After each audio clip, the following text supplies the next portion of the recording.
Hello everybody, and welcome to the Gaming Retreat, where we've had a fun, unique retreat from the stresses of everyday life. I had a little stutter there, but I got the intro pretty good that time. Today we are doing another PC build as part of the gaming build series, another theoretical build. This one will be titled Money Comes Easy. This is a high tier build. This is a you don't really care how much money you spend, but you don't want to go overkill. Now some of these parts might be a little bit overkill, but I mean, at least I didn't do SLI 980s. So, that will be for another build though. Trust me, I will be doing some SLI cards very soon. So, let's go ahead and get into the... Okay, so as I said before, this is a fairly high tier build. We will be going even higher tier later, doing some SLI, things like that, maybe in some 4-way SLI. But to start out, for our CPU, we have the Intel Core i7 4790K, which is a very, very good i7. I believe it's an 8-core. Here, let's go ahead and hop over to PC Part Picker and check my stuff. So, oh, it's a quad core. Well, it's still a super good quad core at sorry, let me click on it first. At 4.0 gigahertz, and I think you can overclock this to about 4.6 or 4. I think it's 4.4, but you all can read this if you want. Read all that stuff. The main thing is that it's 4.0 gigahertz, so, and can be overclocked. So as you can see, price is a little bit high. I went with an Intel processor for this build because it is a high tier build. This is the build where you don't really care how much money you spend, but you don't want to go overkill. So about $380 on Amazon to about $450 on NCIX US. So back over to here. I'm just gonna go back, and then Notepad. Oh, first before we go over to Notepad, this is one of the... Since this is a high tier build, I went ahead and put a CPU cooler on it, as you would want a good cooler, because you know you want to be able to cool your graphics card, and this is a high tier build, so why not? I just went with a Corsair H100i GTX 7.7 CMF liquid CPU cooler for about $100. Nothing fancy. I'm trying to go over to... Okay, there we go. As you can see, I didn't include that into the parts list because I didn't feel like it was that important. That kind of just goes with the processor. So just note that that does add an extra $100 if you're looking to build this. So you might want to go with just a regular aftermarket cooler. Yeah, I mean, because you're going to need an aftermarket cooler for this thing if you want to overclock it. So next, onto the GPU, the thing that everybody wants now. We are going with a Gigabyte GeForce GTX 980 Ti 6GB video card. Now I went with the Gigabyte because last time I went with an MSI card, and I kind of want to switch up brands between each thing. So maybe next 980 might be an Asus, it might be just a reference, I don't know, but I kind of wanted to switch builds. Plus the Gigabyte had one of the highest core clocks, megahertz clocks that I saw, so plus it has a very good cooler on it, so I just went with this card. Let's go ahead and hop over to PC Part Picker. Let's see if I can find it. Here we go. Gigabyte GeForce GTX 980 Ti, 6GB. It is very expensive. It is about... It gets 4 stars, but I kind of wanted to go, as I said, I wanted to go Gigabyte for this because I want to switch up brands every time. So, as you can see, manufacturer Gigabyte, obviously, part, you can read that if you want, PCI Express 16, chipset, memory size, 6GB. Some of you might want a little bit, well, I think this is the max memory size, but, you know, if you're running like 6 monitors, you might want to tighten, but just a moment. Okay, and we're back. Sorry about that. As I was saying, core clock, 1.19 gigahertz, obviously overclockable. Fan, yes. 4-way SLI support, so we might be using this card later for some SLI builds. No crossfire, all this stuff if you want to read it.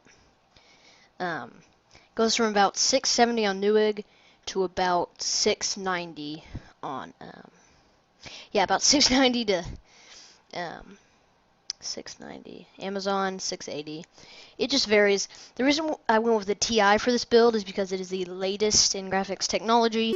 Besides, you know, well, it's actually newer than the Titan X. So you'll definitely want this to keep up to date. So yeah, sorry if I'm breathing a little hard, but yeah, back over to the notepad. Sorry. Here we go. And for our storage, now this is a little bit of a special thing. Since it's a high-end build, we actually have 2 hard drives on this. Excuse me. First off is the crucial, goodness gracious, sorry, is the crucial BX100 1 terabyte SATA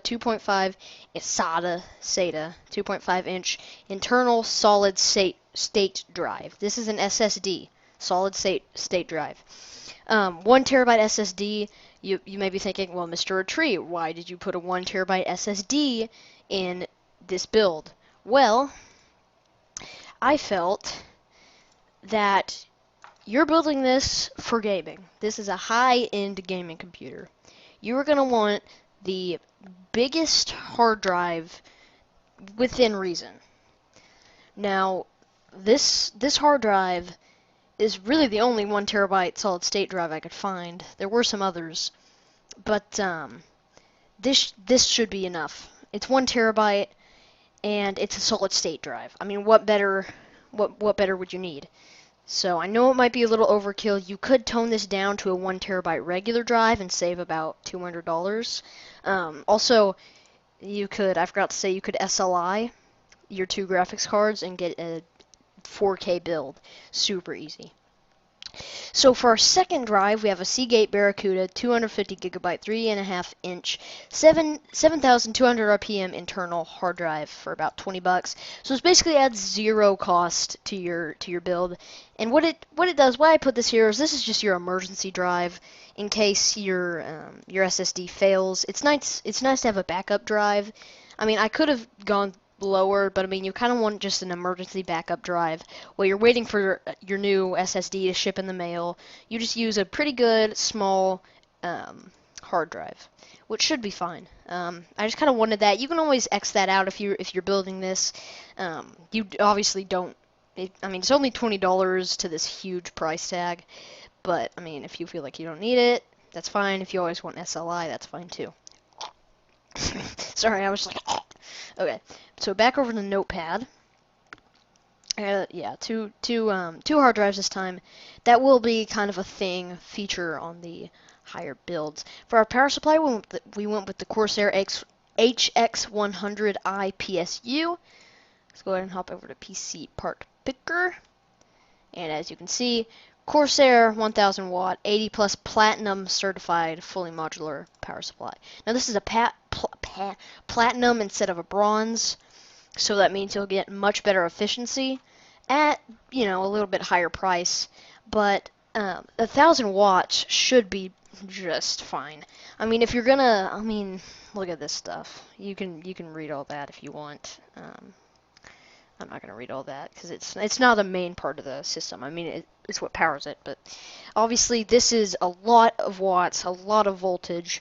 I went with this because it. I mean, you're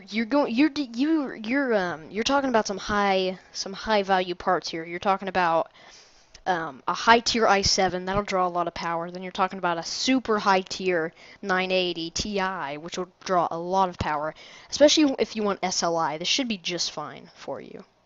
So yes. Also this gives a little bit of room for improvement. But 1,000 volts should be just fine for this system. If we look at PC Part Picker's estimated voltage, it's only about 884 watts, which, that can always be wrong, but it's always good to have a bigger than you think you need. So, yeah, that's my opinion on the power supply. If I switch over to Notepad.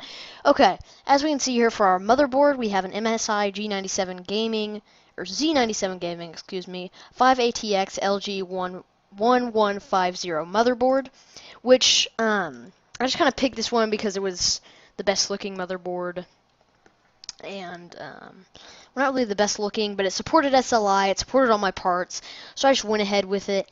For the bigger builds, this supports two-way SLI, I believe. Yeah, two-way SLI. So you might for other builds we're definitely going to be going bigger. Four-way SLI, even maybe like yeah, 4-way SLI possibly. So this is just a standard $150 motherboard that should do everything just fine for you. So if we switch back over to Notepad, sorry, my windows are being a little weird today. If we switch back over to Notepad, as I just said, we have Corsair Vengeance Pro, 32 gigabyte, 4 times 8. Okay. Corsair Vengeance Pro, 32 gigabyte, 4 times 8 gigabyte DDR3, 1200, 2400 megahertz RAM, which should be just enough. You really only need 16, but since you this is a high tier build and you don't want to have to upgrade that much, you definitely want 32. Especially since it's 2400 megahertz. So switch on over to PC Part Picker to find our RAM. My bad, this is actually 1866 memory. So let me clear that up really quick.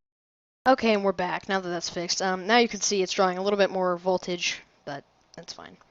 So Corsair Vengeance Pro, 32 gigabyte, 4 times 8 sticks, DDR3, 2400 megahertz memory. So the reason I went with 4 8 gigabyte chips instead of 2 16, or I don't think they make 132 gigabyte, is because 132 gigabyte is a little bit more, if they even make those, I don't know. It's definitely going to be a little bit more expensive. Plus 16 gigabytes, 216 gigabytes would also be the same. Plus, say if we're going 216s, if one of your RAM sticks fails or overheats or something like that, you lose half of your memory there. If one of these overheats or fails for some reason, you only lose 1/4 of your memory. And if a full 32 gigabyte card overheats or fails, obviously you lose all of your memory. So you can read all this if you want. DDR3 2400 megahertz. So yeah. As you can tell, it draws a little bit more wattage. Sorry, my words are not coming out that great today. But this should be excellent gaming memory. So, yeah, back over to not PC Picker, Part Picker, Notepad. And for the last part of the build, the case. For the case, we have the okay, I'm going to try and pronounce this right. Fantex Enthoo Pro Full Tower Chassis. So let's hop over to PC Part Picker. By the way, full tower. I went with full tower because this is a pretty big parts and things like that. And full tower would support SLI, things like that, bigger motherboards. So yeah, Vantex Enthoo Pro ATX full tower case. Also, I went with this case because just look at that, it looks awesome. Some of you might not like that case. White is kinda. It stains easy, but not like you're gonna be like dropping your coffee on it. Hopefully not. Yeah, hopefully you won't be dropping your coffee on your computer because then that'd be bad. But full tower case would just give you room to improve. I'm going with things that are bigger than I necessarily need because it gives you room to improve. So you can read all this if you want. Pause the video, read all that fancy stuff, and yeah. That should be a very good case, and it looks very good if you like that. You can always change the case if you want. You could go mid-tower. I doubt micro ATX would work, but you can change the case if you want. I don't really care. And then, just a little extra stuff, just so the price gets calculated right. Microsoft Windows 10. I went with Windows 10 instead of Windows 8 for this build because, this is high tier. You're definitely going to want the latest OS. And then just a regular 1080p 24-inch monitor. Now, I am going to say this. I'm not recommending this for 1080p. I'm recommending this for at least 1440p. I doubt this could do 4K, but I don't think it'd do 4K that great. It could do, obviously, 4K at maybe 30 FPS, but I'm definitely recommending more than 1080p. I'm definitely recommending 1440K or possibly 4K. Because obviously, you aren't going to build all this just for 1080. You might like 1080. I don't really care. This is just a basic price just an average price value to add up into the score. So what I do is I usually add up for the total. I usually add up all this PC Part Picker and then kind of add up all of them myself using Amazon prices, things like that. I use Amazon because Amazon's what most people will use, and so I kind of take the in between. Sometimes I'll go with PC Part Pickers if I feel like it's better. But for the final price, we have about $2,374 US dollars. Note that.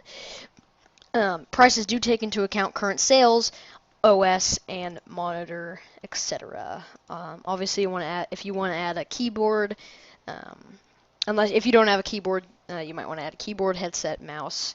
That obviously adds additional price. So this is about a $2,400 gaming build. As you can see, I went with PC Part Picker's numbers on this because I feel like they were more reliable than mine. Not like, I mean, mine weren't. I just used Windows Calculator and I might have messed up somewhere. So I just went with PC Part Picker's thing. So, thank you guys for watching. If you did enjoy, make sure to leave a like and subscribe. Definitely tell me if you want more of these. I love doing these. They are so fun just to put builds together. Take 30 minutes, listen to music, and just put builds together. It's fun. So, if you did enjoy, make sure to leave a like, subscribe, all that fancy stuff. Comment, share, even if you want to. I mean, favorite it, not like that really helps me out. But, I mean, if you like it, favorite. I don't really care. Thank you for watching. My gosh. So, okay, really, we're doing the outro now. Stay safe wherever you are, and I'll see you at the retreat. Goodbye.